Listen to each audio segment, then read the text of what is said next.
রাত যতই নিখোঁজ কালো অন্ধকার হোক না কেন, দিনের আলো ফুটবেই। তো মানুষের জীবনের উত্থান পতন থাকবেই, তারপরও মানুষ সবাই আমরা সামনের দিকে এগিয়ে চলার চেষ্টা করি। তো এই তো একটু পাকের ঘরটা হয়েছে নারী জীবনের সবার, মানে দিনের 24 ঘন্টার হয়তো বা 4-5 ঘন্টার বেশিও কাটে বা কমও কাটে রান্নাঘরে। আর নারীর আসল জায়গাই হচ্ছে রান্নাঘর, আসল সৌন্দর্যই হচ্ছে রান্নাঘর। তো মনে করেন আমার বাসাটা বেশ বড় সড়ো, অনেক বড় বাসাটা, কিন্তু সবচেয়ে সমস্যা হয়েছে যে পাকের ঘরটা একদমই ছোট। পাকের ঘর যেমন ছোট, বারান্দা মনে করেন যে আমি সোজা হয়ে হাঁটতে পারি না, বারান্দাটাও ছোট। এখন একটা সুবিধা পাইতে গেলে আরেকটা সুবিধা ছাড়তে হয়। তো এখান থেকে আমার শাশুড়িদের বাসা খুব কাছে, আমার বাসাও, আমার জমিও খুব কাছে। তো ভাবছি কয়েকদিন পর, জমি এতটাই কাছে যে একবারই পরই জমি। তো ভাবছি যে কখনো যদি কাজ ধরি তো এখান থেকে এখানে দেখাশোনা করতে সুবিধা হবে। আর আমার শাশুড়ি বাসা মাত্র 2 মিনিট লাগে যাইতে। তো এই মনে করেন যে,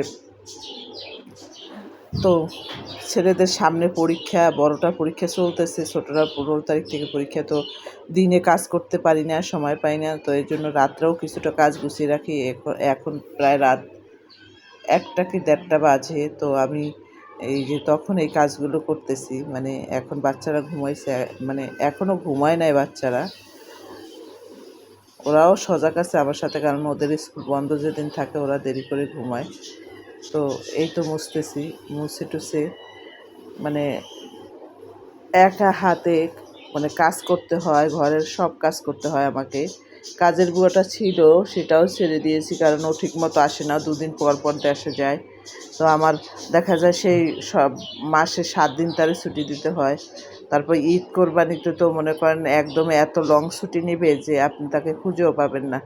এই জন্য তো আমার মনে করেন যে আমি কিছুটা নারিকেল তেল নিয়ে তারপর একটু সামান্য পানি দিয়ে ন্যাকড়া ভিজিয়ে, মানে ন্যাকড়ার মধ্যে মানে পানির মধ্যে একটু তেল মিশিয়ে নিই, তেলটা মিশিয়ে ওই পানিটা দিয়ে সামান্য ফার্নিচারগুলো মুছি। তো ফার্নিচারগুলো ভালো থাকে।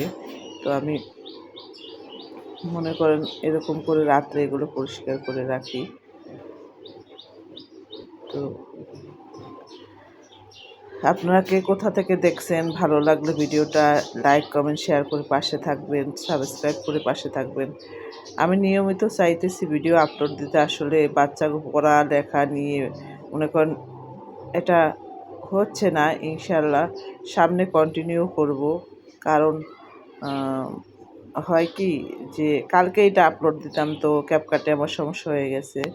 তো এখন আবার ক্যাপকাট ডাউনলোড দিতে হবে। তারপর তো এই তো একটু গুছিয়ে রাত্রের বেলায় একটু ডাইনিং গুছিয়ে রান্নার এটা বিছিয়ে দিলাম। তো এখন আপনাদের ভাইয়া বলতেছিল যে এখন সব ম্যাচিংয়ে হয়ে গেছে। তো এই যে সব কিছু মানে অনেক কিছু আমি রাত্রে গুছিয়ে রাখি, যাতে আমার দিনে দৌড়োদৌড়ি করতে সমস্যা না হয়, কারণ দিনের বেলাটা বাচ্চাদের নিয়ে দৌড়োদৌড়ি করতে হয় স্কুলে। তো রাত্রেই আমাদের মতো মানুষের কাজ করতে হয়, কারণ সবার বাচ্চা আসে, সবাই বুঝে, মানে আপনারা সবাই বুঝতে পারবেন যে আসলে কাজগুলো রাত্রেই অনেকটা গুছিয়ে রাখতে হয়, কারণ আপনারা সবাই করেন এই কাজগুলো, সবাই সবার টেকনিক মতো চলেন। যেমন আপনারা আপনাদের কোন টাইমটায় কাজ করলে ভালো হবে আপনারা সেটা বুঝে শুনে তারপর করেন। তো প্লিজ সাবস্ক্রাইব করে বেল আইকনটি বাজিয়ে পাশে থাকবেন। আপনাদের সবার জন্য অসংখ্য ভালোবাসা রইল, দোয়া রইল। সবাই আমার সন্তানদের জন্য দোয়া করবেন, আমিও আপনাদের সন্তানদের জন্য দোয়া করব। আসলে আমরা সব সময় বলি অন্যের সন্তানকে ভালো রেখো, সাথে আমার বাচ্চাটাকেও বা বাচ্চাদেরও ভালো রেখো, কারণ বাচ্চারাই হয়েছে সব কিছু। এই তো আপনার ভাই এবার এত গরম পড়ছে, তো আনারস কাটিয়ে মাখিয়ে এরকম করে নিয়ে আসছে, কাসন্তি দিয়ে মাখাই নিয়ে আসছে বাজার থেকে। তো কাটার ঝামেলাটাও দেয় নাই। আবার রান্না সব শেয়ার করতে পারলাম না, একটু রান্না মানে একটু দেখাইলাম যে এদিকে আমার রান্নাটাও চলতেছে। আল্লাহ